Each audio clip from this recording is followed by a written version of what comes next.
penuh dengan penuh dengan keistimewaan, melebihi bulan-bulan yang lain. Dia adalah bulan suci Ramadan yang di dalamnya kita diwajibkan untuk berpuasa, bulan yang di dalamnya Al-Quran diturunkan untuk menjadi petunjuk bagi umat manusia, untuk menjadi bayan atau penjelas siapa yang memberi petunjuk, serta menjadi furqanan atau pembeda, pemisah antara yang hak dan yang batil. Salawat serta salam semoga tercurah kepada baginda Nabi Rasulullah Muhammad Sallallahu Alaihi Wasallam sebagai pasangan Al-Quran. Juga kepada keluarganya yang disucikan, yang merupakan pasangan Al-Quran hingga akhir zaman. Bapak Ibu, jamaah Tadabbur Al-Quran yang dimuliakan Allah, pada sore hari ini bertepatan dengan tanggal 14 Ramadan atau 15 Ramadan, saya memperoleh tugas untuk memandu acara ceramah hikmah Ramadan yang insya Allah akan menghadirkan penceramah tamu, yaitu Al-Ustadz Bapak Dr. Muhammad Amin Bakri STMT, yang alhamdulillah sudah hadir di tengah-tengah kita, yang akan membawakan tema kolbu dan penerimaan Al-Quran. Namun sebelum itu, izinkan saya untuk menyampaikan salam dan permohonan maaf dari Ustadz Rusli kepada jamaah semua, terkhusus kepada Bapak Amin Bakri, karena beliau ada acara yang tidak dapat diwakilkan.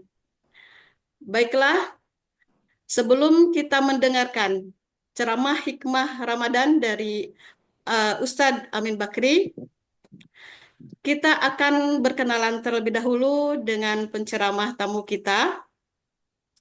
Beliau yang memiliki nama Bapak Muhammad Amin Bakri, lahir di Maros, Sulawesi Selatan pada tanggal 25 Oktober 1968 dan menempuh jenjang pendidikan, meraih gelar akademik Sarjana Teknik S1 di Universitas Hasanuddin Makassar, S2 Magister Teknik di Universitas Mercubuana, dan meraih gelar doktoral di Universitas Indonesia.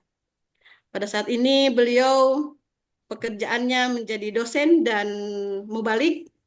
Kemudian yang menjadi bahan kajian atau penelitian beliau adalah informatika kesehatan jiwa. Dan pada saat ini beliau berdomisili di Jati Asih, Bekasi.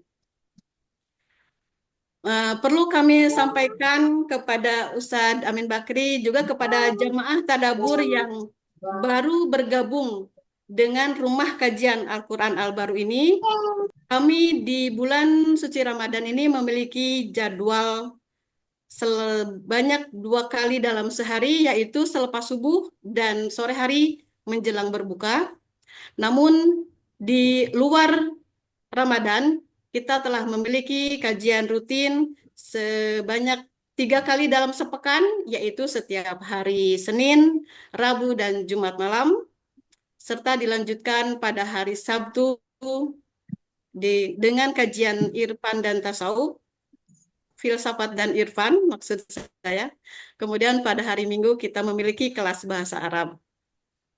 Dan perlu kami sampaikan juga kepada Ustadz Amin Bakri bahwa jamaah Tadabbur Al-Quran RKAB ini terdiri dari berbagai negara dan berbagai kota di Indonesia. Sebagian jamaah kita ada yang di negeri jiran Malaysia, di Singapura, serta kota-kota di Pulau Jawa, Pulau Sulawesi, dan Papua sana. Demikian sekilas perkenalan kita tentang RKAB atau Rumah Kajian Al-Quran Al-Baru.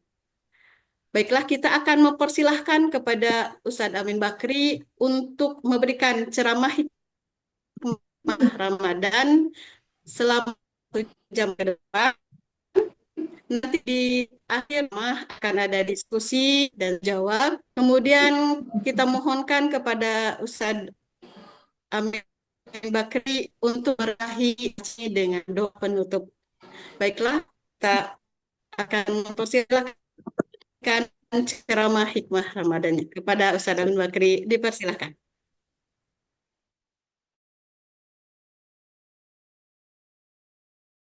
Ya Ustadz, tolong dibuka mikrofonnya Ustadz.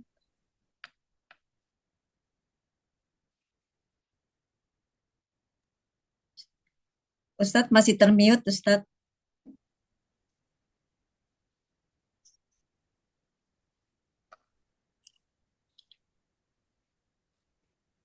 Ustadz masih termute Ustadz. Sudah kali ya? Ya sudah. Ya. Terima kasih kepada Bu Meli atas waktu dan kesempatan yang diberikan kepada saya untuk menyampaikan. Oh, ini PowerPoint-nya belum di-share ya?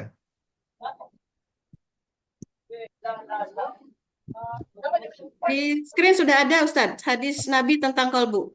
Oke, ada ya. Kok di saya nggak muncul ya? Sudah Ustadz, sudah muncul.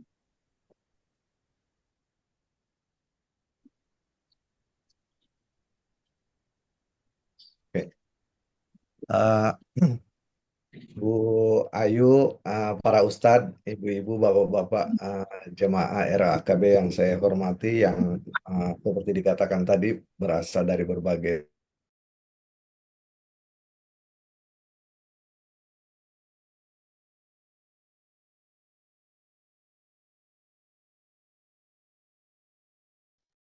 Hilang suaranya. Eh, Mungkin jaringan di tempat Pak Amin Bakri ada sedikit gangguan. Kita tunggu sebentar. Oke.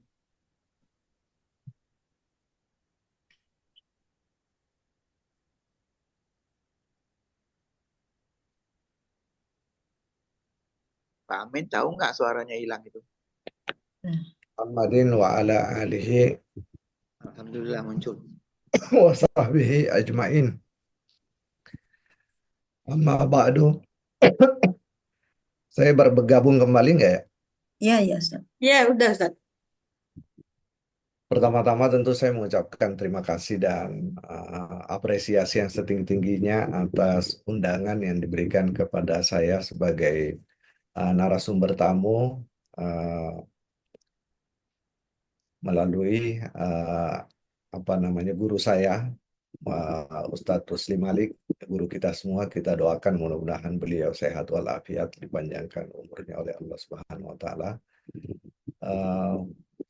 untuk memberikan semacam ya semacam mengisi waktu menjelang buka puasa dengan kajian terkait Al-Quran. Kita tahu bahwa bulan puasa ini adalah bulan Al-Quran. Segala sesuatu ada musimnya, dan Al-Quran itu adalah musimnya di bulan suci Ramadan. Maka pada kesempatan hari ini, pada sore hari ini, tema yang akan kita kaji, saya beri judul dengan Qalbu dan Penerimaan Al-Quran. Jadi mungkin kita akan fokus kepada membicarakan persoalan kalbu, atau apa yang di dalam sehari-hari di Indonesia disebut dengan hati. Saya tidak tahu ya kalau di misalnya di Singapura atau di Malaysia, apakah disebut juga dengan hati atau ada terminologi lain.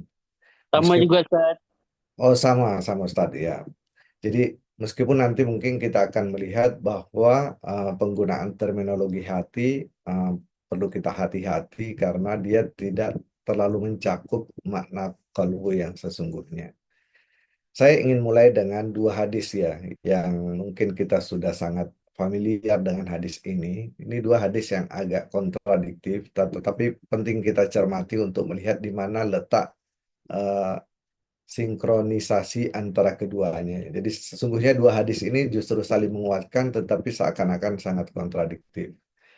Yang pertama hadis, ketika Rasulullah Shallallahu Alaihi Wasallam bersabda, "Ala wa inna fil jasadi mudghatan, idza saluhat salahal jasadu kullu, wa idza fasadal jasadu kullu, ala wahyal qalb." Jadi di sini Nabi mengatakan bahwa kalbu itu adalah mudghah. Jadi mudghah itu adalah segumpal daging. Dengan demikian hadis ini mengatakan bahwa kalbu itu adalah semacam uh, sesuatu yang bersifat fisik atau ragawi, yakni dia adalah mudghah, segumpal daging.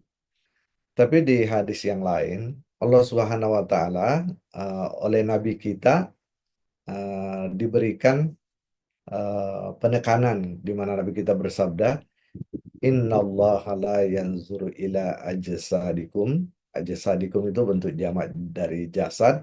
Jasad ini sama dengan daging. Wala ila suarikum. Suarikum itu adalah rupa, itu juga adalah jasad. Walakin, akan tetapi, yanzuru ila qulubikum. Allah Subhanahu wa taala itu melihat atau memperhatikan kalbu-kalbu kalian. Nah, pada hadis kedua ini Nabi mempertentangkan antara kalbu dengan jasad. Kalau hadis pertama, Nabi menyebut bahwa kalbu itu adalah segumpal daging yang ada di dalam diri manusia, yang kalau kalbu itu rusak, maka rusaklah seluruh tubuh itu. Kalau dia baik, baiklah seluruh tubuh itu. Jadi jamaah sekalian, kita melihat bahwa dua hadis ini seakan-akan bertentangan ya. Hadis pertama Nabi mengatakan bahwa kalbu itu adalah fisik, sesuatu yang sifatnya fisik, dia adalah segumpal daging. Dan yang kedua Nabi mengatakan bahwa kalbu itu adalah satu lokus dalam diri kita yang sama sekali berbeda, bahkan bertentangan atau berseberangan dengan jasad atau rupa. Nah, kalau kita renungkan, jamaah sekalian berbahagia, sesungguhnya ini bukan kontradiksi.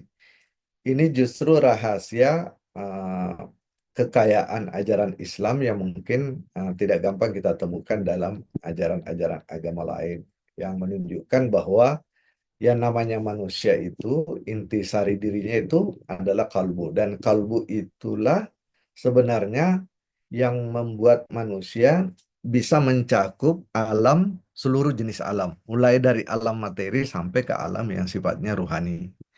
Jadi kalbu betul adalah jantung. Jadi kalau kita terjemahkan bahasa Indonesia, kalbu itu ada jantung, adalah fisik, tetapi kalbu juga adalah non fisik. Dan non fisiknya nanti kita lihat bahwa dia akan berlapis-lapis dari yang paling luar sampai kepada yang paling dalam. Jadi kalbu ini adalah instrumen yang ada di dalam diri kita yang paling berharga, yang merentang mulai dari alam yang sangat sir, rahasia, alam yang bahkan lahut, malakut, sampai naik menjadi alam materi dalam bentuk jantung itu. Jadi tidak ada yang salah dalam hal ini, dan kita bisa melihat justru dua hadis ini memberikan kepada kita pemahaman yang sangat komprehensif terhadap cakupan daripada kerja kalbu itu. Jadi kalbu ini punya kerja yang sangat mencakup mulai dari alam yang sangat gaib, alam yang sangat rahasia yang sifatnya ilahi, malakuti, sampai kepada alam yang sifatnya fisik seperti jantung itu sendiri. Jadi kalau kita gambarkan kira-kira seperti ini ya. Ini pindah slide atau tidak?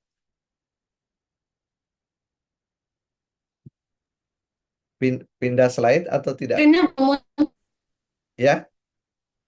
Pindahkah atau tidak slide-nya? Enggak, Ustadz. Bisa langsung, Ustadz. Enggak, maksud saya berpindah sudah pindah ke slide berikutnya. Oh, belum. Oh, kok bisa ya? Slide-nya belum ada, Ustaz. Oh, slide-nya belum ada. Belum. Ya Allah. Dari tadi nggak ada slide-nya. Sekarang? Ini udah ada. Udah. Ya. Oh, ya Allah. Nah, ini tadi dua hadis ya yang saya bacakan ya. Jadi hadis pertama itu adalah Mohon dikasih feedback ya Bu kalau tidak kelihatan.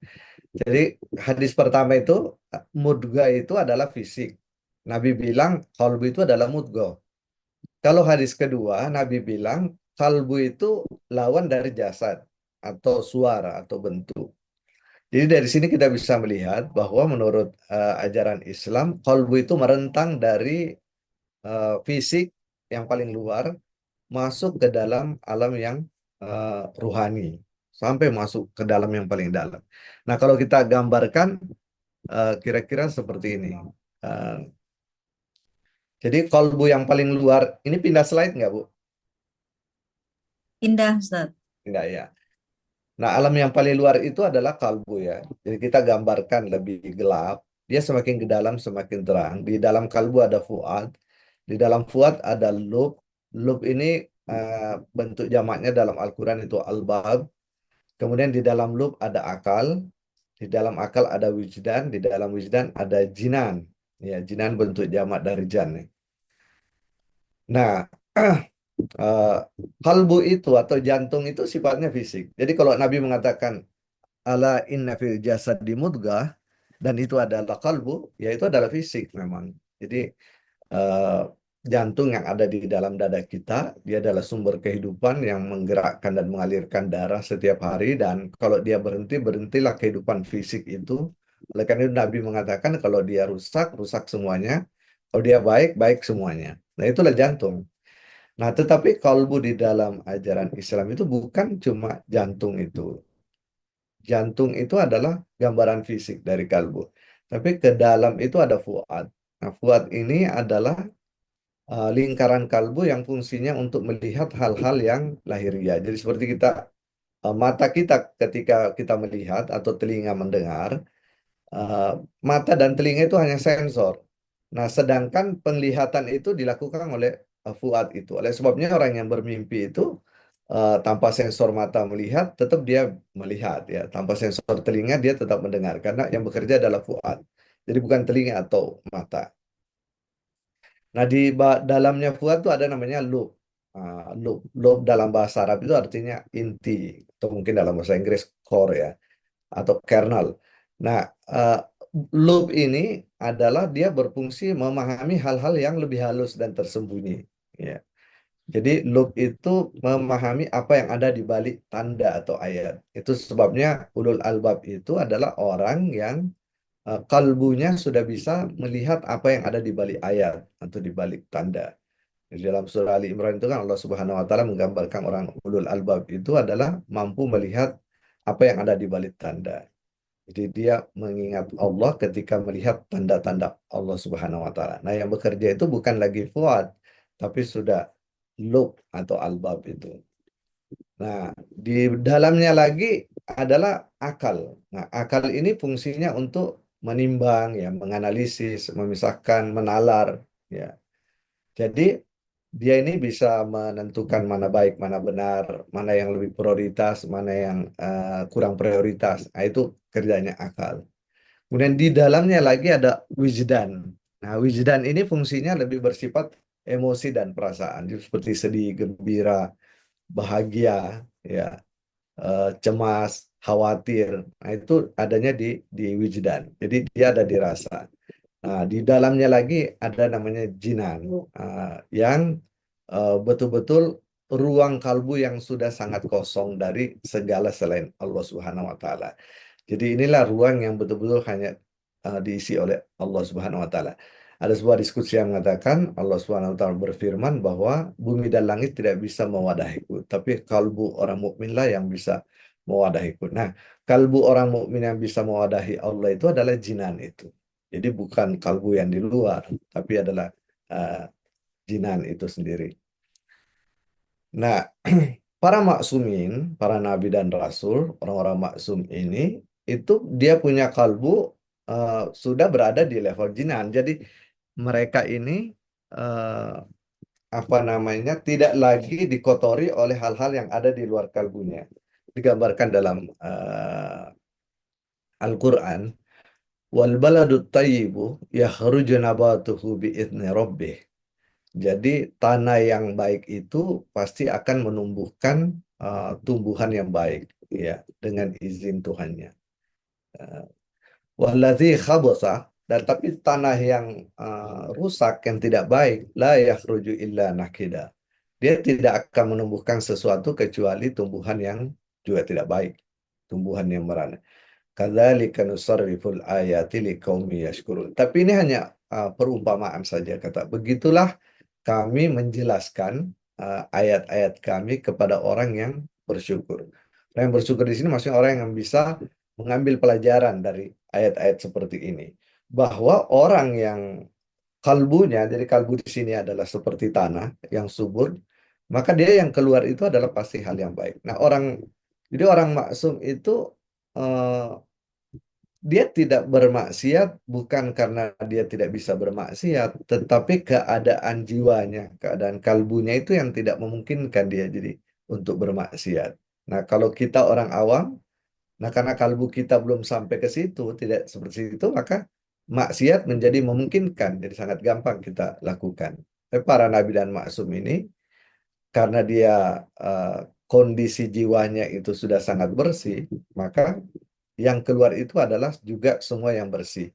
Nah, pada saat itulah sebenarnya Nabi menerima wahyu. Jadi ketika Nabi menerima Quran itu, yang menerima adalah kalbunya. Dan kalbu yang menerima itu adalah kalbu yang tidak ada sama sekali kotoran di dalamnya. Nah, itulah orang-orang maksum seperti itu. Nah, jadi proses Allah Subhanahu wa taala menurunkan Al-Qur'an itu, Allah itu adalah Al-Mursil, yang mengirim utusan. Ar-Rasul itu adalah utusan, dan Ar-Risalah itu adalah uh, yang dibawa oleh utusan, yakni kitab suci Al-Quran itu sendiri. Nah, Allah menurunkan Al-Quran kepada diri Nabi itu melalui kalbi Nabi. Jadi kalbu Nabi lah yang menerima Al-Quran. Seperti yang dikatakan Al-Quran ini. Wa innahu latanzilu rabbil alamin nazzala bihir ruhul amin ala qalbik. Jadi sesungguhnya dialah Allah Subhanahu wa taala, yakni Al-Mursil ini, yang menurunkan Al-Qur'an itu melalui Ruhul Amin. Jadi melalui Ruhul Amin yang dalam beberapa tafsir ditafsirkan sebagai malaikat Jibril, ala qalbik, atas kalbumu wahai Muhammad, litakuna minal munzirin, agar engkau menjadi rasul yang mengingatkan. Nah, rasul ini mengingatkan kepada kalbu kita ini. Jadi kalbu orang awam letaknya di sini. Nah, kalbu orang awam ini terkait dengan Nabi, terkait dengan Allah, terkait dengan Al-Quran itu sendiri.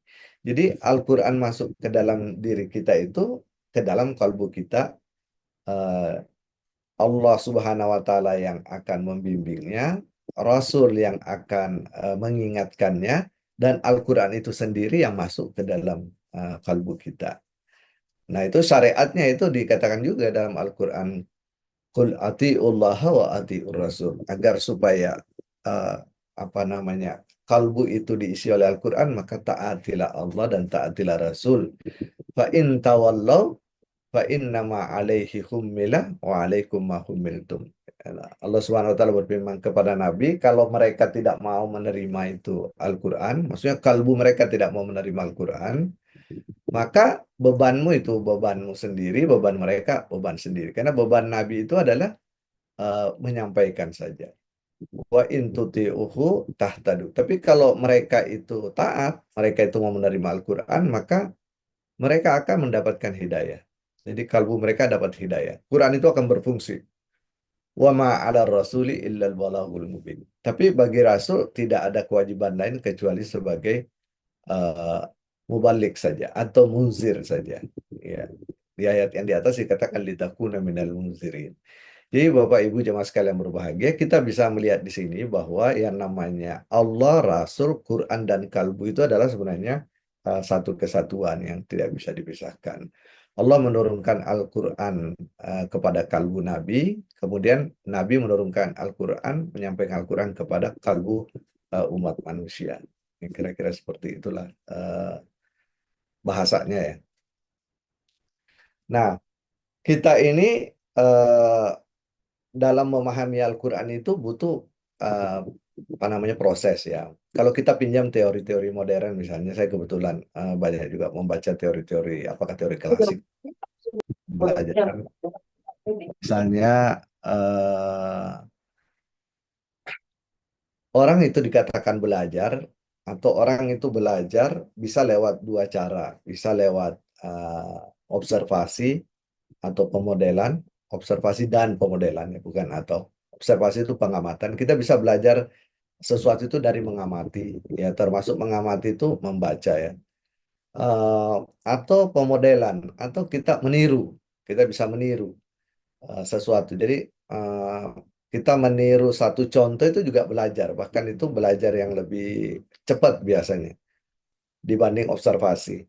Atau tipe kedua belajar itu lewat pengalaman dan pengkondisian. Pengalaman tuh kita mengalami sesuatu, pengkondisian adalah kita berada pada situasi dikondisikan. Misalnya sekarang kita ini dikondisikan tidak makan, tidak minum kalau siang hari, itu juga proses belajar. Dari situ nanti akan lahir pengetahuan-pengetahuan dari pengkondisian diri kita. Ini teori-teori barat tentang belajar ya. Ada juga teori pemodelan ya. Bahkan ada seorang ilmuwan Muslim, uh, Rasul, namanya Rasul, itu dia buat pemodelan rohani, belajar melalui uh, observasi, tetapi observasi rohani itu kalau orang belajar didahului dengan niat, kemudian dia meniru, ujungnya dia menghasilkan motivasi yang kuat. Nah, dari sini sebenarnya kita bisa lihat bahwa keberadaan pendamping Quran itu menjadi mutlak sebenarnya ketika orang. Jadi munzir tadi itu, uswah tadi itu ketika kita menerima Al-Quran dia mutlak. Jadi memang Quran itu masuk ke dalam kalbu kita. Tapi kalbu kita itu dia menerima dan mengalami. Tapi kita bisa sambil melihat model yang ada di hadapan kita. Nah, keberadaan para nabi, orang-orang suci, orang maksum itu menjadi model, itu akan mempercepat orang menyerap kebenaran yang datang dalam Al-Quran. Seorang ulama pernah berpesan kepada muridnya ya, kalau orang mau merubah dirinya menjadi lebih baik dengan membaca kitab, kita baca kitab akhlak misalnya, kita tahu sifat baik, sifat buruk, sifat buruk kita hilangkan dari diri kita, sifat baik kita masukkan itu dari kita. Dibanding dengan kita merubah diri kita dengan modeling, kita melihat model, kita melihat uswah, kita terserap mencintai seorang contoh seperti Nabi, maka itu perbandingannya seperti kata kata Mutahari, kalau saya nggak salah kata Mutahari, perbandingannya seperti orang yang memungut serbuk besi dengan satu-satu, seperti kita merubah diri dengan membaca kitab, dengan memungut besi dengan menggunakan magnet. Jadi itu eh, efektivitasnya jauh berbeda. Nah, begitulah pembelajaran dengan model itu sangat penting ketika orang eh, ingin menerima Al-Quran atau ingin Al-Quran itu masuk ke dalam kalbunya. Dan nanti kalau orang itu Al-Quran itu masuk ke dalam kalbu seseorang, maka orang itu realitasnya akan berubah. Jadi realitas orang itu ditentukan oleh kualitas kalbunya. Jadi kalau orang yang sudah masuk Quran dalam kalbunya akan berbeda realitasnya dengan orang yang Quran belum masuk ke dalam kalbunya. Kalau bahasa Nabi, ada nanti satu zaman di mana Quran itu hanya sampai ke tenggorokan. Nah, kalau Quran hanya sampai tenggorokan, apalagi kalau hanya sampai ke lidah saja, tidak ada perubahan realitas dalam diri orang itu, apalagi dalam masyarakat ya. Sulit kita melihat perubahan dalam masyarakat seperti yang terjadi misalnya di Madinah. Nabi kita itu puasanya 9 tahun ya, tapi kita bisa melihat perubahan besar di Madinah pada saat itu. Kenapa? Karena Quran itu masuk ke dalam kalbu dan kalbu itu merubah realitas orang seperti misalnya Abu Dzar Al-Ghifari, Bilal bin Rabah. Jadi realitas itu yang berubah. Nah, realitas itu di dalam ilmu akhlak disebut sudah menjadi malakah, sesuatu yang sudah apa namanya? Mekanis di dalam diri orang. Jadi di sini ada contoh. Jadi orang kalau pemberani itu beda banget dengan orang penakut. Karena orang yang pemberani penakut kalau dia diberi respon itu memberikan reaksi yang sangat berbeda. Kenapa reaksinya berbeda? Karena realitasnya sudah berbeda. Jadi orang yang pemberani itu sudah melekat dalam dirinya sifat-sifat berani. Orang penakut melekat dalam dirinya sifat-sifat penakut. Jadi ketika dia bereaksi terhadap satu respon, maka itu akan kelihatan berbeda akhlaknya. Jadi seperti itu. Boleh kita tahu banyak hal, tapi kalau kita pengetahuan itu tidak masuk ke dalam kalbu, maka dia tidak merubah realitas kita. Dia tidak merubah realitas kita. Misalnya kita eh, percaya bahwa jenazah itu tidak bisa mengganggu kita, ya. Kita percaya itu. Ilmu pengetahuan menjelaskan kepada kita, fakta juga memberikan kepada kita jenazah atau orang yang sudah mati tidak bisa mengganggu kita, tidak bisa menyakiti kita, tidak bisa mencelakakan kita. Tapi mungkin tidak banyak orang yang berani berdua-duaan dengan jenazah di kamar jenazah. Kenapa? Karena pengetahuan itu belum merasuk ke dalam relung kalbu. Beda misalnya kalau supir ambulans ya, yang kerjanya sehari-hari mengantar jenazah. Nah, itu dia pengetahuan itu sudah masuk ke dalam kalbunya. Jadi dia sudah alami itu. Jadi pengetahuannya sudah lahir dari pengalaman. Maka supir jenazah, driver mobil-mobil ambulans itu dia tidak takut lagi kepada jenazah. Karena dia ilmunya atau pengetahuannya itu sudah menyatu dengan kalbunya. Nah, seperti itulah Al-Quran diinginkan sebenarnya oleh Allah Subhanahu wa Ta'ala, sehingga Allah menanamkan atau menurunkan Al-Quran di dalam kalbu Muhammad Sallallahu Alaihi Wasallam. Dan beliau juga menanamkan Al-Quran itu ke dalam kalbu kita. Dia tidak ingin Al-Quran itu hanya sampai ke tenggorokan kita. Tentu saja tetap berpahala ya orang yang membaca Al-Quran dengan lidahnya. Tetapi tujuan Al-Quran tidak seperti itu. Tujuan Al-Quran adalah hudan linnas wa bayyinatin minal huda wal furqan. Tujuan Al-Quran seperti itu yang kita pahami. Maka manusia itu dia akan bertindak sesuai dengan realitas kalbunya. Kullu ya'malu ala syakilatih. Jadi manusia itu akan bereaksi, bertindak sesuai keadaan dirinya. Dan Allah Subhanahu wa taala berfirman, "Ma ja'alallahu lirajulin min qalbaini fi jawfi." Mustahil Allah Subhanahu wa taala menjadikan dua kalbu dalam satu rongga dada. Jadi dia adalah peperangan. Sebenarnya kalau kita bisa gambarkan, kita bisa gambarkan ini adalah peperangan ya. Jadi maaf ya. Jadi jiwa kita itu atau kalbu itu sebenarnya adalah medan perang antara jiwa yang sejati dengan jiwa yang nisbi atau yang palsu. Nah, pemenang konflik itulah yang akan menjadi aku dalam diri manusia. Jadi kalau orang yang menang itu adalah dirinya yang sejati, maka nanti dia akan dibangkitkan sebagai manusia. Tapi kalau yang menang dalam kalbunya itu adalah jiwa yang palsu, mungkin jiwa binatang, maka dia akan dibangkitkan seperti binatang. Itu ada banyak ayat dalam Al-Quran yang seperti itu. Misalnya nih, nanti kalau hari kiamat itu dikatakan wa idzal wuhusyu husyirat. Dan nanti apabila binatang-binatang liar dikumpulkan. Banyak ahli ulama ruhani mengatakan yang dimaksud binatang liar ini adalah sebenarnya dulu di dunia dia adalah manusia. Tapi karena jiwanya itu seperti jiwa binatang liar, maka nanti kelak dia dibangkitkan seperti dengan binatang liar. Gambaran kiamat seperti itu dalam Al-Quran. Jadi Bapak, Ibu, dan jemaah sekalian yang berbahagia, realitas orang ini akan sangat ditentukan dengan ilmu dan keyakinan yang ada di dalam kalbunya. Kalau ingin orang itu akhlaknya baik, mulia, ya, maka dia harus merubah keyakinan yang ada dalam kalbunya. Jadi kalbunya itu harus diisi dengan keyakinan yang benar, ya. Dan keyakinan yang rusak itu harus dikeluarkan atau diperbaiki. Dan kalau dia sudah punya keyakinan, maka keyakinan itu tidak cukup. Dia harus mengulang-ulang membiasakan amal yang baik.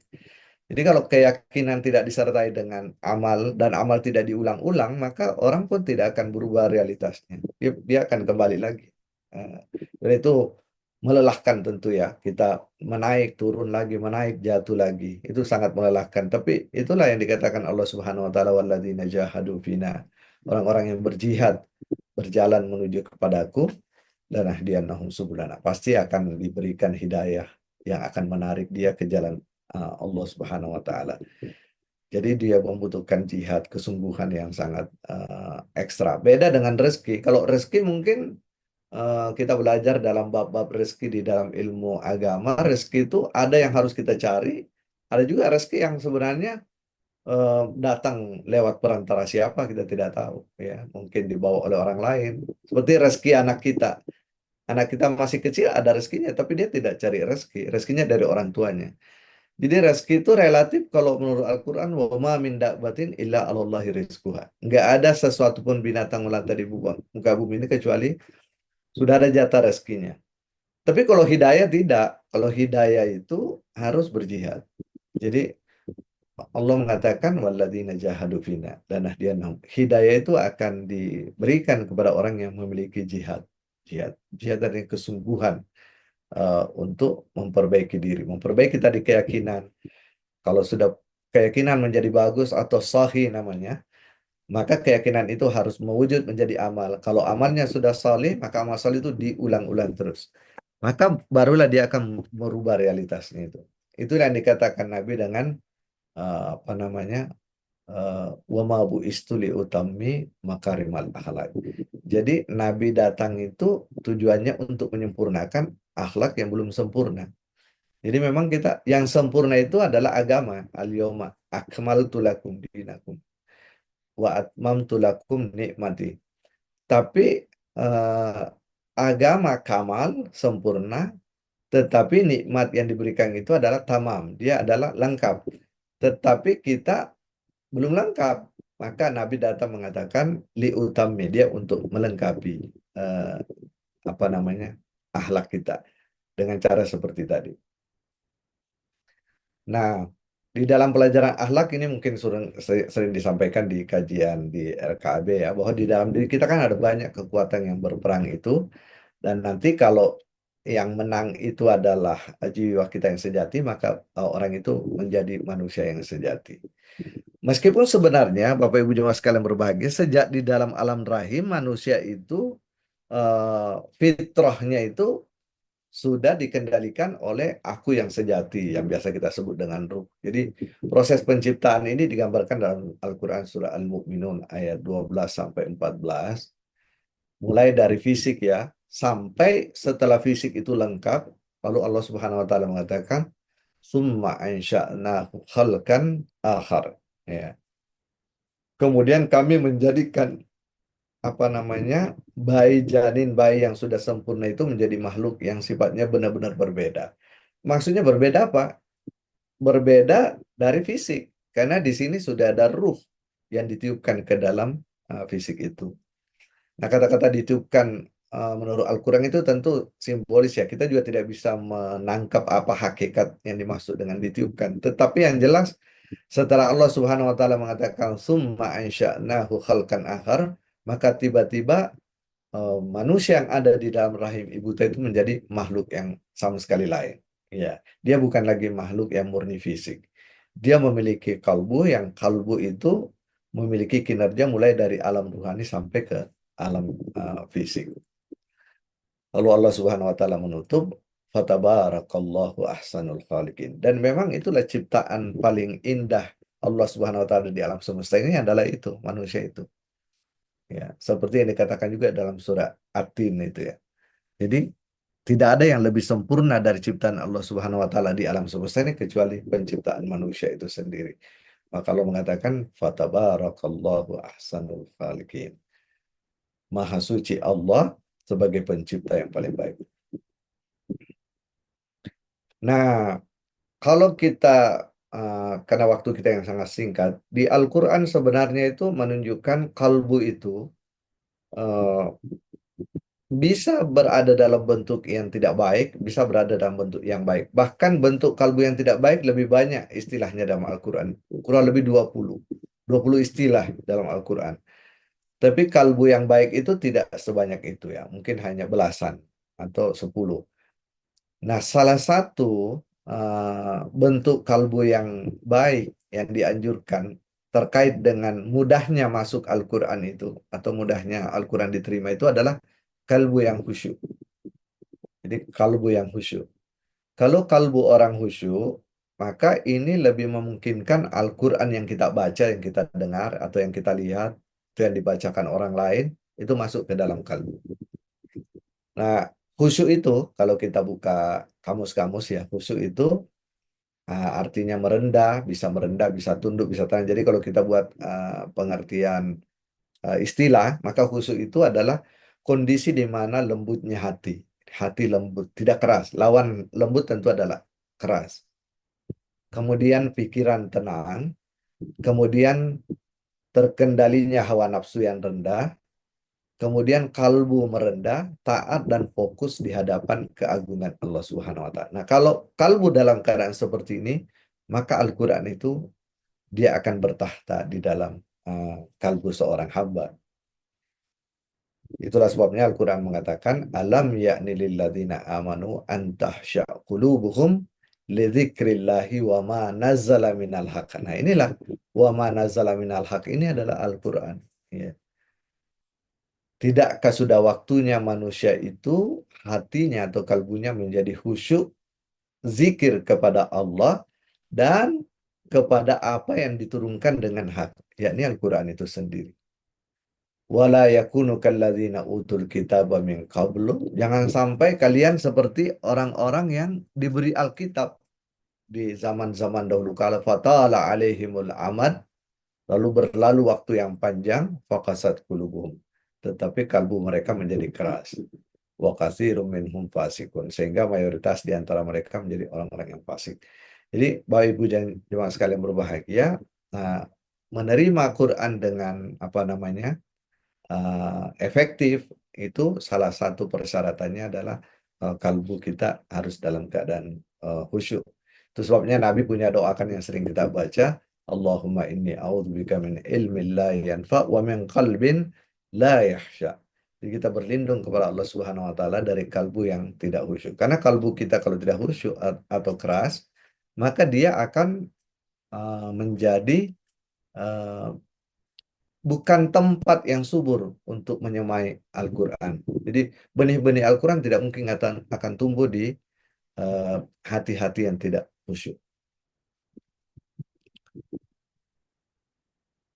Bahkan Al-Quran menginformasikan kepada kita, ada sebagian kecil dari ahlu kitab itu yang punya kalbu yang khusyuk. Dan nanti di akhir dia akan dapat apresiasi dari Allah Subhanahu wa taala. Dia tidak menerima secara formal ajaran Nabi Muhammad SAW. Dia tetap secara lahiriah beragama sebelum agama Nabi Muhammad. Kitab sucinya juga tetap kitab yang selama ini mereka terima. Tetapi karena kalbunya khusyuk, maka dia dalam hati sebenarnya menerima Al-Quran. Jadi kalau kalbu orang khusyuk itu, dia otomatis Quran masuk. Ya seperti itu. Jadi kalau ada orang kalbunya khusyuk, lalu dia dengar Quran, Al-Quran masuk ke dalam kalbunya. Meskipun mungkin dia ahlu kitab. Makanya kita tidak heran kalau ada orang konversi ya dari agama tertentu masuk ke dalam Islam dalam keadaan kalbunya siap. Ya, mungkin dia mengalami apa momentum tersendiri ya. Atau ada orang Islam hanya Islam karena status ya, dia bukan Islam karena punya keyakinan, mungkin dia lahir dari keluarga Islam lalu mengalami persoalan hidup yang berat, yang macam-macam sehingga tiba-tiba kalbunya itu khusyuk, dia tenang, menyerah, merendah di hadapan Tuhan. Lalu tiba-tiba dengar satu dua ayat masuk, dia bisa menjadi hidayah bagi dia. Karena khusyuknya kalbu dia. Jadi kita tidak bisa memandang enteng apa yang disebut dengan hati atau kalbu yang khusyuk ini. Ini adalah persyaratan yang sangat penting untuk diterimanya Al-Quran oleh seorang hamba atau seorang manusia. Ya, ayat ini menggambarkan orang ahlu kitab itu, wa inna min ahlil kitabi, dan di antara sebagian ahlu kitab itu, lamay yu'min billahi wa ma unzila ilaikum. Sehingga mereka itu sebenarnya beriman kepada Allah dan apa yang diturunkan kepadamu. Yani Al-Quran itu sebenarnya dia beriman. Wa ma unzila ilaihim, dan juga dia tetap mengimani apa yang diturunkan kepada mereka. Khashi'ina lillahi. Karena dia khusyuk kepada Allah Subhanahu wa taala. La yashtaruna bi ayati tsamanan qalila. Nah, orang seperti ini nggak bakalan dia menjual atau menukar ayat Allah dengan harga yang murah. Ulaika lahum ajruhum inda rabbihim. Dan nanti di akhirat dia punya pahala khusus di sisi Allah Subhanahu wa taala karena khusyuknya kalbu itu. Innallaha sari'ul hisab. Dan sesungguhnya Allah maha cepat hisabnya. Dan mungkin di dunia dia akan konversi ke Islam beneran. Allah Subhanahu wa taala sangat cepat bisa merubah dia karena kehusyuan dia gitu. Dan Bapak Ibu di dalam Al-Qur'an itu kata-kata khusyuk menarik ya. Kalau Bapak Ibu kumpulkan kata khusyuk dalam Al-Qur'an, kalau khusyuk di dunia itu yang dianjurkan. Jadi kalbu kita khusyuk di dunia itu bagus, bermanfaat. Tapi kalau kata-kata khusyuk tentang orang di akhirat itu semua negatif di Al-Qur'an ya. Karena khusyuk di dunia itu pasti kita lebih tenang, kita lebih rendah hati, ya. Kita lebih apa namanya? eh, ingat kepada Allah Subhanahu wa taala. Kalau khusyuk di akhirat itu gambarannya orang yang ketakutan gitu, ketakutan dengan hukuman Allah, siksa Allah, ketakutan tidak akan lagi ada pertolongan. Wajahnya itu digambarkan sangat, itu gambaran orang khusyuk di akhirat. Ini ayat-ayatnya ya. Saya sempat kutip beberapa ayat. Misalnya dalam surah Al-Qamar, ya, khusya'an absaruhum, ya, penglihatannya itu khusyuk. Hum yakhrujuna minal ajdasi ka'annahum jaradu muntashir. Ya. Itu orang ini keluar dari kuburan seperti belalang yang berterbangan. Jadi makanya penglihatannya menjadi khusyuk. Jadi ayat-ayat yang menggambarkan orang yang khusyuk di akhirat itu orang-orang yang dulu di dunia dia nggak khusyuk. Kebalikannya kalau orang khusyuk di dunia nanti dia di akhirat akan dibangkitkan dalam keadaan senang. Khasyiatan absaruhum tarhaqumuz zillah. Jadi pandangan mereka nanti di akhirat itu khusyuk, tunduk, takut, ya, diliputi kehinaan. Itu gambaran orang kalau di akhirat baru dia khusyuk. Ya. Wa qad kanu yud'auna ila sujudi wa hum salimun. Karena dulu di dunia dia nggak khusyuk. Ya. Dia nggak khusyuk. Dia keadaannya lapang, dia keadaannya sejahtera, tapi dia tidak mau bersujud. Tapi mungkin orang-orang di Palestina sekarang yang lagi susah, yang lagi ini tetap mereka sujud kepada Allah Subhanahu wa taala. Karena kalbu mereka yang khusyuk. Nah, yang terakhir yang ingin saya sampaikan, Bapak Ibu dan jemaah sekalian yang berbahagia adalah kalbu kita inilah yang bisa menjembatani kita untuk menghubungkan dunia akhirat dan dunia sekarang ini. Jadi dunia dan akhirat itu bisa kita sambungkan dengan kalbu. Eh, Begitu juga materi dengan rohani. Jadi kalau orang tidak memahami potensi kalbu dengan benar, maka orang bisa jatuh kepada bentuk beragama yang sangat sekularistik, yakni memisahkan dunia dan akhirat atau materi dan rohani. Maka tidak jarang orang di dunia ini beragama, punya iman kepada akhirat, iman kepada Allah, iman kepada Tuhan, iman kepada surga neraka, tetapi karena dia memandang antara dunia dan akhirat itu terpisah, maka mungkin dia khusyuk ketika dia menjalani ibadah-ibadah akhirat, tetapi ketika dia menjalani aktivitas dunia, mungkin dia banyak melanggar aturan-aturan syariat. Kenapa? Karena dia memisahkan. Ini ada hadis yang apa namanya yang sering kita dengar ya. Eh, ada beberapa ahli hadis mengatakan bukan hadis, tapi katakan dia hadis ya, katakan dia hadis karena ini beredar luas di kalangan umat dan sering kali dipakai sebagai pedoman hidup ya oleh umat Islam. Jadi katanya Nabi pernah mengatakan i'mal li dunyaka ka'annaka ta'isyu abada. Beramallah untuk duniamu seakan-akan engkau akan hidup selamanya. Wa'malu li akhiratika ka'annaka tamutu gada. Dan beramallah untuk akhiratmu seakan-akan engkau akan mati esok. Seakan-akan engkau akan mati esok. Nah, kalau orang salah memahami hadis ini, maka tentu dia kalau beribadah dia akan khusyuk. Ya, dia sholat dia akan khusyuk. Dia puasa, siapa tahu ini puasa terakhir, benar-benar dia khusyuk berpuasa. Tapi nanti setelah lepas puasa, lepas Idul Fitri, dia melakukan pekerjaan dunia, dia lupa akhirat. Karena dia seakan-akan nggak akan hidup selamanya. Inilah yang dimaksud dengan pemikiran sekularistik dalam beragama ya. Jadi memisahkan dunia dan akhirat. Nah, kalbu menjembatani tidak seperti itu. Jadi kalau menurut kalbu itu, seharusnya kalbu dunia itu adalah akhirat itu sendiri. Akhirat itu adalah kelanjutan dari dunia. Iya. Bahkan akhirat itu penampakan dari dunia. Jadi hakikat dunia itu menampak di akhirat. Ya. Itu yang dikatakan Al-Quran. فَمَنْ يَعْمَلْ مِثْقَالَ ذَرَّةٍ خَيْرًا يَرَهُ. Siapa yang berbuat baik di dunia, di akhirat dia akan lihat kebaikan itu. Jadi sebenarnya akhirat itu kelanjutan dunia. Yang di dunia dulu hakikat kebaikannya tidak terlihat, seperti kita taklim sekarang ini kan kebaikan. Nah, di akhirat dia mewujud kebaikan itu mungkin menjadi surga, mungkin menjadi taman, mungkin menjadi apa. Jadi kebaikan sekarang ini materialnya kita sekarang zoom ya, kita saling bermuajah, itu materi sifatnya kan. Ada suara, ada gelombang, didengar telinga. Tetapi hakikatnya itu adalah kebaikan dan kebaikan itu nanti mewujud sebagai sebuah keindahan di akhirat.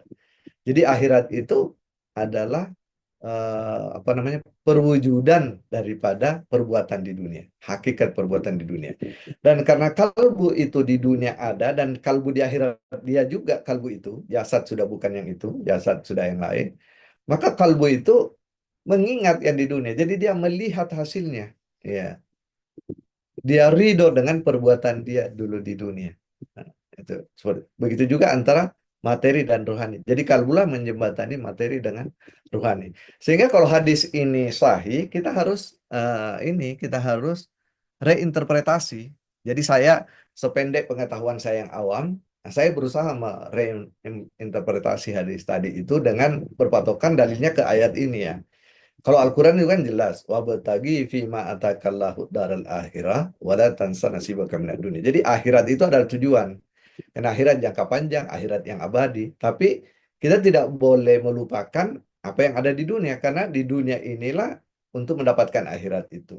Kalau Al-Quran jelas, tapi kalau hadis tadi itu dia bisa menjatuhkan orang kepada pemahaman yang sekularistik. Maka butuh reinterpretasi uh, berdasarkan dalil ayat Al-Quran di atas. Jadi kalau menurut saya, hadis tadi harus kita maknai seperti ini ya.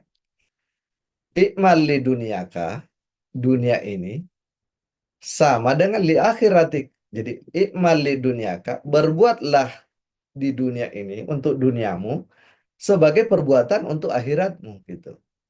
Ka'anna kata isu abada. Seakan-akan engkau akan hidup sama selamanya.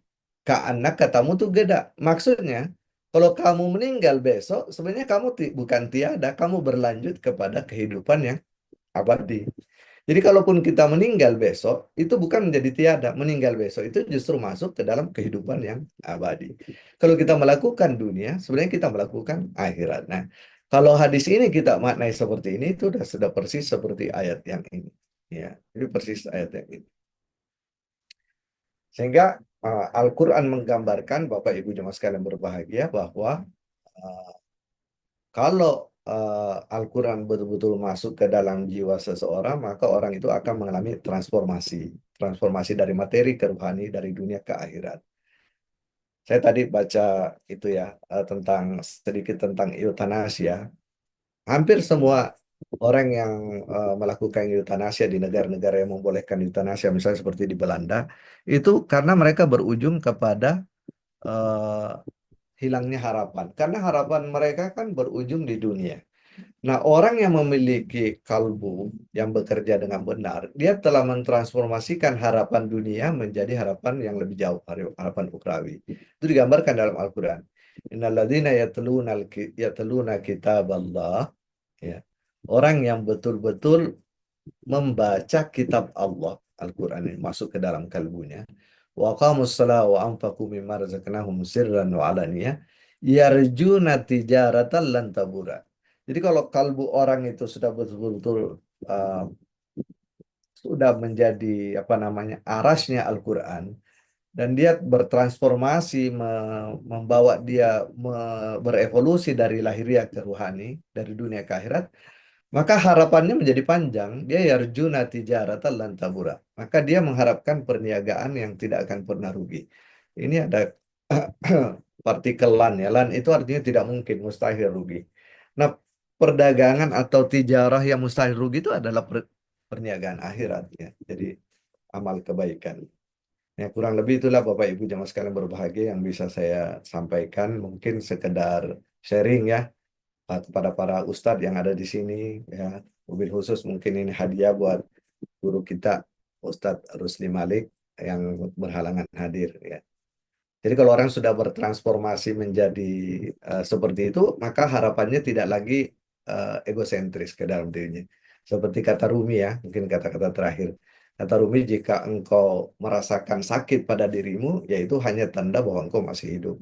Tapi kalau engkau bisa merasakan sakit yang dirasakan orang lain, maka itu tandanya engkau sudah jadi manusia. Maksudnya, ya kalbu itu sudah bekerja. Udah, kalbu itu sudah apa namanya, diisi dengan Al-Quran, diisi dengan kebenaran. Mungkin kira-kira begitu, Bu Meli ya. Baik, Waktunya mungkin juga sudah pas ya. ya, Iya. ya. Baik, terima kasih Ustadz. Kita akan kaji lebih dalam lagi dengan diskusi kita pada sore hari ini. Eh, Sebelumnya sudah ada pertanyaan di chat room. Eh, Dari Mbak Sefri, bagaimana agar kita bisa senantiasa menjaga kalbu menjadi lembut sehingga bisa khusyuk dan mudah menerima Al-Quran, Ustaz? Silakan, Ustaz. Ya, ulama kita banyak ya, apa namanya, memberikan nasihat-nasihat supaya hati kita bisa menjadi. Nabi, bahkan Nabi pun ya, misalnya Nabi itu sering menganjurkan kita mengunjungi orang-orang yang kesusahan gitu ya, misalnya orang sakit. Cobalah datang ke rumah sakit, ke ruang ICU, datanglah di sana banyak orang-orang yang hancur hatinya. Karena kalbu dengan kalbu itu kan sebenarnya jadi fisik kita dengan fisik dia berjarak ya. Mungkin kita tidak kenal. Tetapi sebenarnya kalbu kita dengan kalbu dia kan dia berasal dari apa namanya, asal yang sama. Kalbu kita kan berasal dari asal yang sama ya.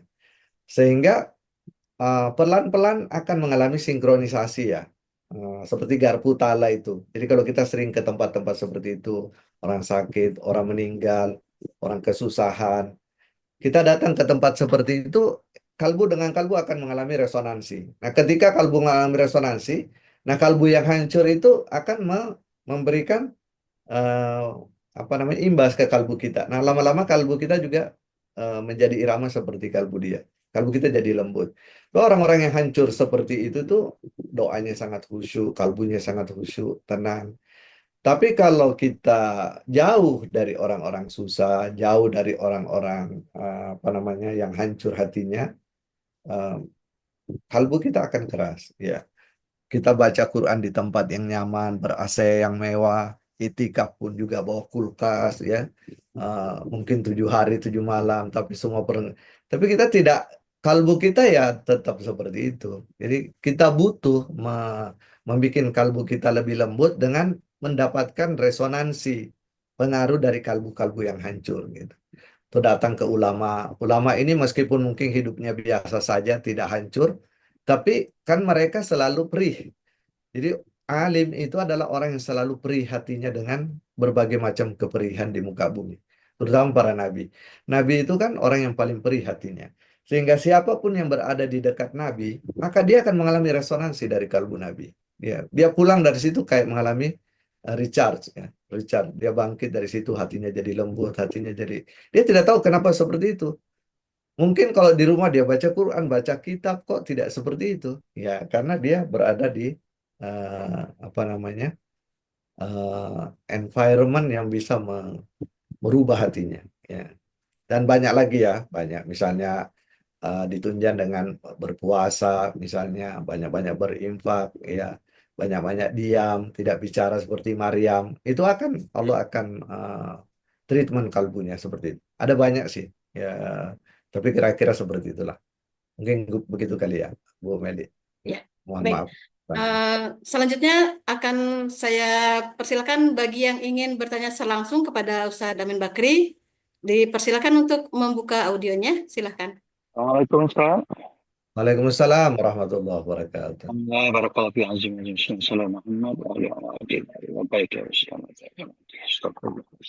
Bismillahirrahmanirrahim. Ustaz, uswatun hasanah kita daripada hakikat bermaksumin tu, boleh kita telusuri A sampai Z di alam malakut, sejak alam alas tu rabbikum. Para maksumin tu semua ada syarikul Quran bila turun ke sini terjadi sebagai kembar yang tak terpisah. Maka kita pula harus mensejiwakan frekuensi dan vibrasi kalbu kita agar tak lari daripada hakikat ketidakterpisahan kita. Sebab Allah dah kata, kutiupkan rohku ke dalammu. That means there is forever no terpisah dalam sisi hakikat jati diri kita. Cuma bila kita diterjalikan ke alam sini, maka ilusi-ilusi pemikiran, ciptaan dan rekaan kita berdasarkan kepada tujuh makam perjalanan tajalli tadi, bermula pada jinan, kemudian kita terkeluar pada wijdan, akal, lub, puat, dan akhirnya kabu yang terluar tadi. So beri pencerahan tentang bagaimana kita boleh scuba dive balik ke arah daripada kalbu tadi langsung ke apa tu, jinan yang terdalam tadi. Barakallahu fi afwan semua. Terima kasih, Pak Pak Nur. Pak Nur, ya, Ustadz Nur. Terima kasih. Saya kira itu tadi apa namanya uraian yang cukup ini ya, meskipun ringkas, cukup detail menggambarkan. Jadi kita ini namanya perjalanan menaik di dunia. Kita diciptakan itu melalui perjalanan menurun, kemudian kita menaik untuk kembali kepada Allah Subhanahu wa taala. Karena ayat menggambarkan inna lillahi wa inna ilaihi raji'un. Kita ini semua dari Allah dan mestinya kembali kepada Allah. Selama kita tidak kembali kepada Allah, pasti kita akan sedih, akan menderita, akan tidak bahagia. Satu-satunya jalan kebahagiaan adalah kembali kepada Allah Subhanahu wa taala, dan kembali kepada Allah Subhanahu wa taala yang paling bahagia itu ketika kita sudah masuk ke kalbu yang paling dalam yang disebut dengan jinan atau jannah itu sendiri, atau yang diterjemahkan dengan surga. Jadi surga di dalam diri kita. Nah, eh, yang harus kita pahami adalah agama kita itu agama lahir dan batin. Jadi setiap amalan lahir itu berpengaruh kepada batin, dan setiap amalan batin berpengaruh kepada lahir. Jadi kalau kita bicara bagaimana strateginya kita memasuki alam yang paling dalam itu, atau naik kepada alam yang paling tinggi itu, maka tentu kita mulai tetap amalan lahir. Amalan lahir, lahir kemudian diniatkan, dibatinkan, dirutinkan. Dan salah satu amalan lahir yang paling menyambungkan kita dengan Al-Ma'sumin itu adalah salawat. Ya, kita belajar dari semua para ulama, membaca salawat itu secara rutin itu akan meruhanikan amalan lahiriah kita dan melahirkan kekuatan batin kita. Ya, orang-orang dulu kalau mau menyembuhkan penyakit lahiriah dia baca salawat, karena mereka percaya bahwa kekuatan salawat itu bisa menyembuhkan penyakit lahiriah. Para ulama juga percaya kalau kita apa namanya melakukan amalan dunia dengan salawat, maka dia akan memperbaiki kalbu kita. Jadi itu amalan yang paling praktis sebenarnya. Nah, selebihnya itu ya kita duniakan, kita akhiratkan amalan dunia kita. Jadi tidak ada amalan dunia yang kita tidak akhiratkan. Itu sebabnya Nabi setiap melakukan aktivitas dunia pasti dia dahului dengan doa. Bahkan disertai dengan doa. Bahkan diakhiri doa. Misalnya makan. Kalau kita makan, sebenarnya makan itu untuk memenuhi nutrisi tidak perlu kita doa. Ya, tidak perlu kita doa, ya Allah, cukupkan nutrisi dalam tubuh saya dengan makanan ini. Kan itu sudah hukum alam, itu hukum materi. Jadi kita tidak perlu doa. Maka Nabi mengajarkan doa, Allahumma barik lana fima razaqtana. Jadi nutrisi itu harus diangkat ke batin, ke berkah gitu, berkah. Jadi yang praktis-praktis dalam kehidupan kita sekarang itu yang tidak boleh kita lewatkan adalah mengakhiratkan semua amalan dunia kita. Amalan dunia apa saja? Ya, mau dia sifat individu, sosial, dan seterusnya. Ya, mungkin sekedar tanggapan ya dari saya Ya. untuk Silahkan bagi yang ingin bertanya secara langsung, masih dibuka kesempatan. Di chatroom ada, Mel. Oh, baik. Baik, kita ke chatroom terlebih dahulu. Ustadz, bagaimana kalbu yang baik itu menanggapi ataupun punya persepsi atas kematian akan dirinya, Ustadz? kematian dalam pengertian kematian fisik atau kematian apa ya? Kematian fisik mungkin maksudnya ya. Persepsi Jadi atas kematian dirinya, ya, kematian akan dirinya. ya, kematian akan dirinya mungkin karena dalam istilah agama Fisik katanya, Ustadz. fisik ya. Eh, kita biasa lihat tuh dalam riwayat-riwayat orang yang meninggal itu dia menyaksikan kan dirinya fisiknya itu. Jadi kalau udah meninggal itu dia lihat dirinya keluar dari dirinya, dia ke alam yang lebih tinggi, ke alam yang bercahaya. Bahkan sebelum orang meninggal, kalbu itu sebenarnya sudah melihat dua sisi ya. Jadi kalbu itu melihat ke sisi dunia, melihat juga ke sisi akhirat di sesaat sebelum meninggal itu. Eh, karena kalbu kita ini kan bukan murni duniawi, bukan murni fisik. Seperti saya katakan, kalbu ini dia merentang dari alam yang ruhani sampai ke alam yang fisik. Jadi kalbu ini bisa melihat ke dunia, bisa melihat ke seberang, ke akhirat. Jadi persis orang mau meninggal, itu dia melihat kedua-duanya. Dan ketika dia meninggal, nah dia melihat dari sana ke sini. Jadi dari orang di alam barzah kan melihatnya ke sini, ke alam yang lebih rendah, ke alam fisik. Ke alam fisik. Seperti kita di alam dunia, kita bisa melihat orang di alam rahim dengan pakai misalnya alat-alat apa namanya seperti USG. Ya orang di dalam rahim nggak bisa melihat orang alam dunia karena dimensi dunia lebih tinggi daripada dimensi alam rahim. Nah, orang di alam barzah dia dimensinya lebih tinggi daripada alam dunia, maka dia bisa melihat ke sini. Nah, yang melihat itu kalbu. Kalbu siapa? Kalbu yang di dunia juga. Jadi kalbu itu kan dia tidak dibatasi oleh itu. Kalau kalbu membatasi dunia akhirat, itulah kehidupan sekuler tadi itu yang kita maksud. Dan itulah yang bertentangan dengan agama sesungguhnya. Jadi orang yang meninggal atau orang yang mau meninggal itu kalbunya melihat dua sisi. Persis dia meninggal, ya dia melihat dari alam barzah ke alam dunia. Begitulah yang kita baca dalam riwayat-riwayat ya. Dan pengakuan orang-orang yang mati sebelum mati. Jadi ada istilah mati sebelum mati, yakni orang-orang yang sudah bisa mematikan hawa nafsu dunianya sebelum dia ajal, sehingga dia bisa melihat seperti orang yang sudah mati itu. Yang mereka biasanya bikin pengakuan-pengakuan seperti itu. Ya, Baik, baik. Semoga terjawab ya dari Pak Burhan. Silahkan Bapak Ibu masih ada kesempatan untuk mengajukan pertanyaan secara langsung. Assalamualaikum Ustaz. Waalaikumsalam warahmatullahi. Alhamdulillah, barakallahu fiik. Afwan, Ustaz. Satu lagi Ustaz. Bermakna hakikatnya kalau kita menyantumkan hakiki ala surat bikum kita tadi tu, tidak ada kematian kecuali cuma ada kehidupan, walaupun sebelum datangnya mati yang kita panggil ajal tadi. And this is uh, what it meant to be a Muslim. Ya, ini kita mampu sambil-sambil Isra, tapi kita juga actually sekaligus sedang memi'rajkan diri kita tadi dalam tujuan nafs tadi. Barakallahu fiik. Afwan, Ustaz. Syukran, Ustaz Nur. Terima kasih. Ya, itu tambahan dari Pak Nur tadi, Bu Mel.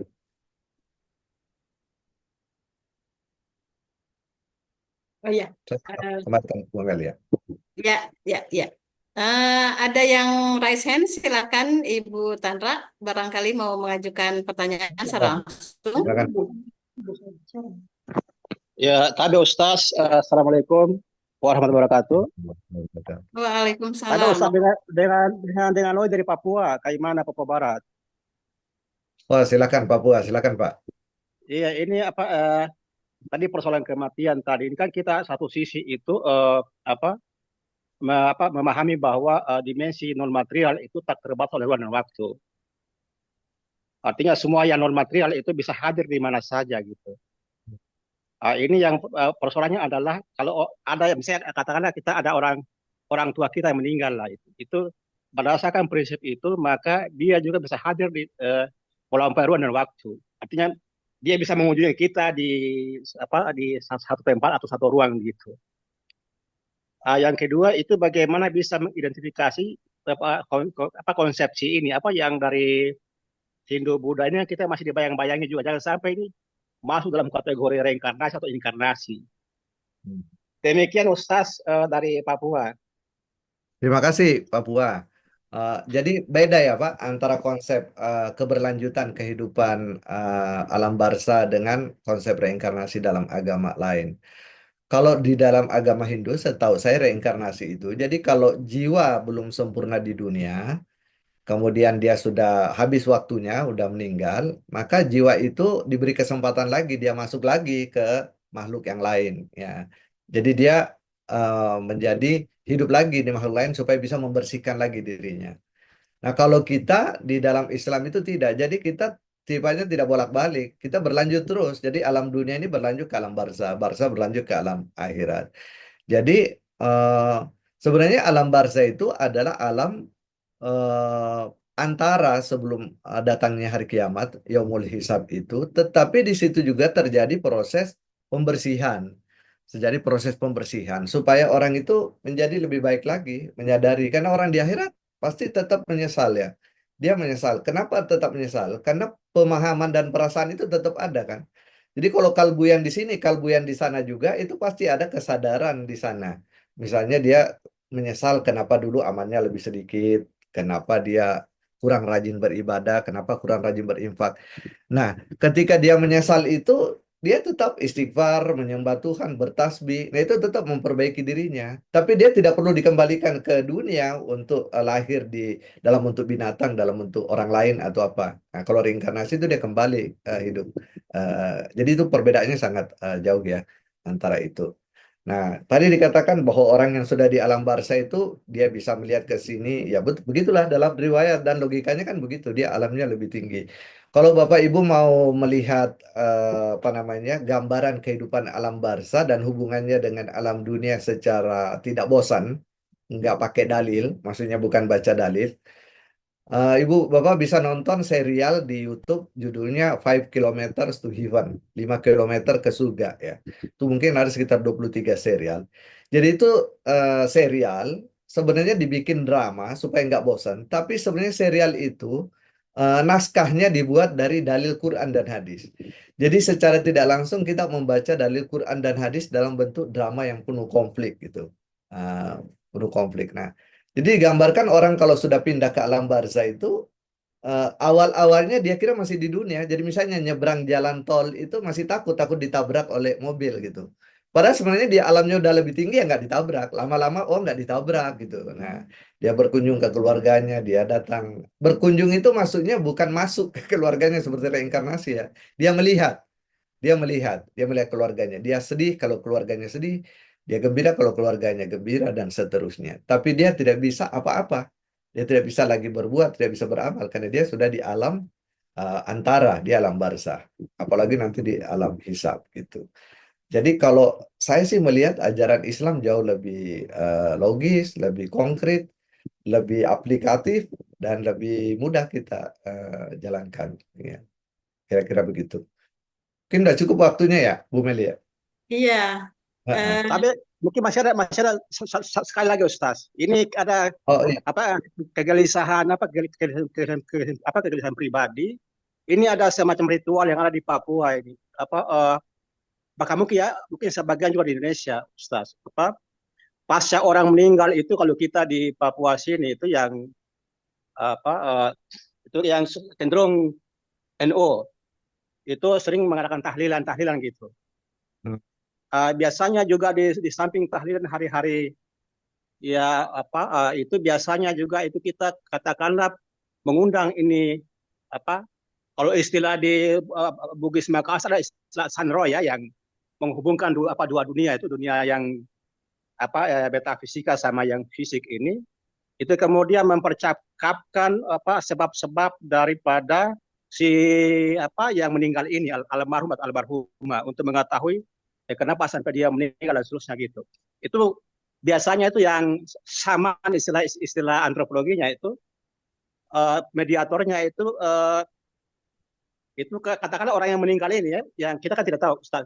Tapi yang sering saya lihat itu datang ke jasadnya ini yang Sandro atau Migisian atau ini meditator ini sehingga menyampaikan bahwa dia itu begini dan begitu meninggalnya gitu. Apa benar itu jiwa atau ruh yang orang meninggal itu yang hadir di situ atau katakanlah semacam jin atau iblis gitu. Demikian Ustaz. ya bisa dua-duanya. Bisa informasi itu dari benar-benar jiwa itu. Kalau orang yang diberikan informasi di sini itu orang yang punya kualitas alam barzah ya. Jadi seperti Nabi waktu bermi'raj, itu Nabi kan bercakap dengan nabi-nabi sebelumnya ya. Nabi Musa, Nabi siapa namanya? Ya nabi-nabi jadi di langit-langit itu nabi bercakap dengan para nabi yang sudah ada di alam barzah. Kenapa? Karena nabi punya kualitas alam barzah. Ya, persoalannya apakah para sandro, apakah para pinati atau para apa itu punya kualitas itu atau itu hanya modus untuk eh, me- apa namanya membuat masyarakat itu semacam menyerahkan kepercayaannya. Nah, itu bisa menjadi modus juga. Gitu. Nah, kalau modus juga tentu menggunakan media lain, mungkin jin, mungkin apa kita tidak tahu ya. Itu kalau kita baca bab firasat di dalam kitab-kitab akhlak itu ada namanya bab firasat. Firasat itu bisa dihasilkan dari tiga. Ya. Firasat pertama itu bisa dihasilkan dari ilmu alam. Jadi kalau misalnya orang itu punya, misalnya Feng Shui, kalau di Jawa sini ada namanya apa namanya di Jawa ini namanya eh, jadi apa ada penanggalan-penanggalan gitu ya. Kalau di Primbon. Primbon, ada primbon. Kalau di Cina ada namanya Feng Shui, ada apa namanya? Itu dia dari ilmu alam. Jadi dia sebenarnya itu dulu statistik kuno ya. Jadi orang-orang dulu itu dia catat. Anak-anak raja kan nggak ada kerjanya. Jadi kalau hari gini apa yang kejadian, nanti dia bikin matriks. Kesimpulannya kalau Rabu ketiga itu banyak kecelakaan, maka dia bilang jangan pergi kalau hari Rabu ketiga. Nanti celaka gitu. Nah, jadi menurut Ibnu Qayyim Al-Jauziyah, ini kita tidak bisa percaya 100%. Namanya statistik itu pasti ada salahnya, itu ada errornya. Jadi bisa kebetulan benar, bisa salah gitu. Jadi kalau yang dikatakan tadi ritual itu dapat informasi dari alam barzah, kemudian kita tidak bisa jamin orangnya itu kebersihannya bukan orang maksum, maka kemungkinan errornya ya besar juga. Kebetulan benarnya juga bisa juga benar gitu. Jalan yang paling aman ya kita sikapi aja sebagai informasi biasa gitu. Tapi kalau sudah menjadi keyakinan di masyarakat ya jelas dia bisa merusak akidah masyarakat gitu. Nah, kalau firasat yang kedua itu bisa datang dengan latihan, Pak. Latihan. Jadi kita bisa mendapatkan firasat yang kuat dengan latihan. Latihan seperti misalnya orang-orang Buddha, orang Nepal yang apa namanya itu kalau orang yang pertapa itu latihannya tidak makan terus-menerus, dia bisa menghasilkan itu tidak mengenal iman dan kufur. Siapapun yang rajin latihan dia keluar kekuatan untuk bisa mendapatkan informasi yang sangat insight ya. Gitu. Nah, kata Ibnu Qayyim Al-Jauzi ini juga bisa tidak benar gitu. Karena kalau latihannya tidak maksimal, lalu menyimpulkan sesuatu, ya dia tidak mencapai kebenaran yang sebenarnya. Nah, firasat yang benar itu firasat karena iman yang dimiliki para nabi. Maka Nabi mengatakan, ittaqu firasatul mu'min fa innahu yanzuru binurillah. Takutlah dengan firasatnya orang yang beriman, karena dia itu melihat dengan nur Allah, dengan cahaya Allah Subhanahu wa Ta'ala. Nah, ini dimiliki oleh para nabi dan para maksumin. Jadi, selain itu, saya kira ada error, ada banyak error di dalamnya. Statistik modern sekarang pun itu banyak error, Pak. Termasuk artificial intelligence yang sekarang kita pakai itu errornya banyak sekali. Nah, apalagi ritual-ritual kuno yang kita tidak bisa pertanggungjawabkan. Mungkin demikian Bapak Ibu yang bisa saya sampaikan. Kita tutup dengan doa ya, Bu Mel ya. Ya, ya, langsung doa saja, Ustaz. Silakan. Kita mohonkan kepada Allah Subhanahu wa Ta'ala dengan hati kita yang paling dalam, yang paling khusyuk, yang paling rendah di hadapan keagungan Allah Subhanahu wa Ta'ala. Yang pertama, mungkin tadi apabila ada saudara-saudara kita dalam keadaan sakit, diangkat penyakitnya oleh Allah Subhanahu wa Ta'ala. Kalau ada di antara saudara-saudara kita yang memiliki hajat, dipenuhi dan diberikan, diijabah oleh Allah Subhanahu wa Ta'ala. Dan secara umum kita berdoa mudah-mudahan puasa kita di bulan suci Ramadan 1446 Hijriah ini diterima oleh Allah Subhanahu wa Ta'ala dan kita keluar dari bulan suci ini dalam keadaan muttaqin. Ala hadhihi niyya wa ala niyatin salihah wa ila hadratin Nabi Mustafa sallallahu alaihi wasallam. Al-Fatihah. A'udzu billahi minasyaitonir rajim. Bismillahirrahmanirrahim. Alhamdulillahi rabbil alamin arrahmanir rahim maliki yaumiddin.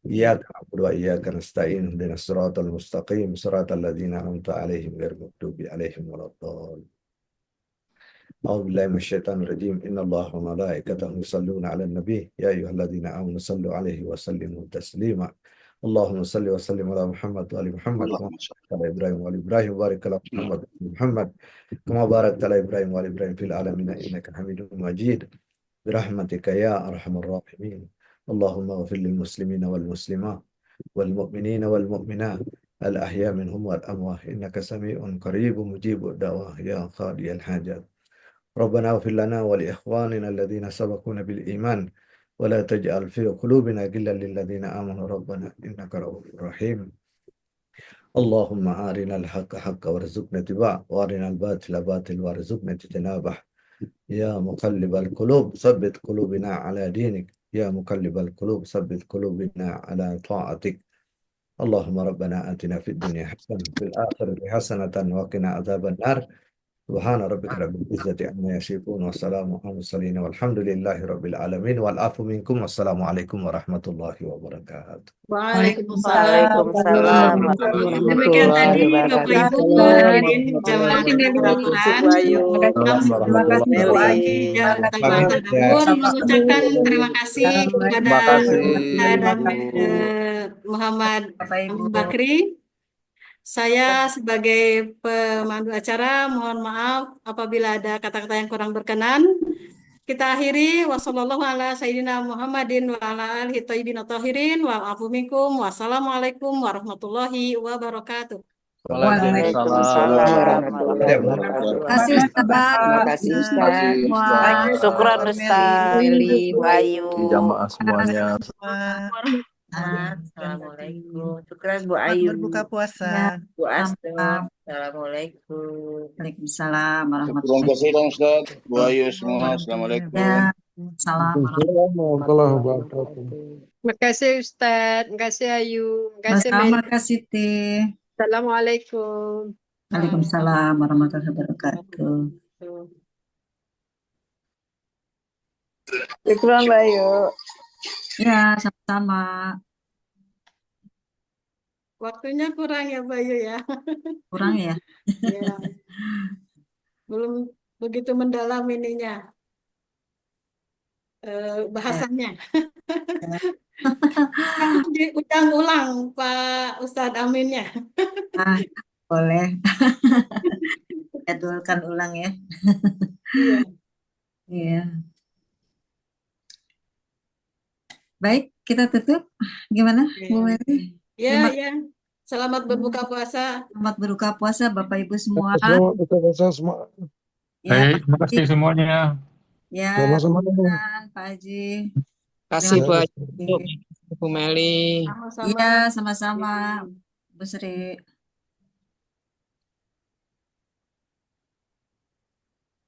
Saya tutup ya. Izin Iya, lagi Bayu. Baik, Bu Ayu. Makasih, Bayu. puasa semua. Terima kasih Bu Meli. Hmm.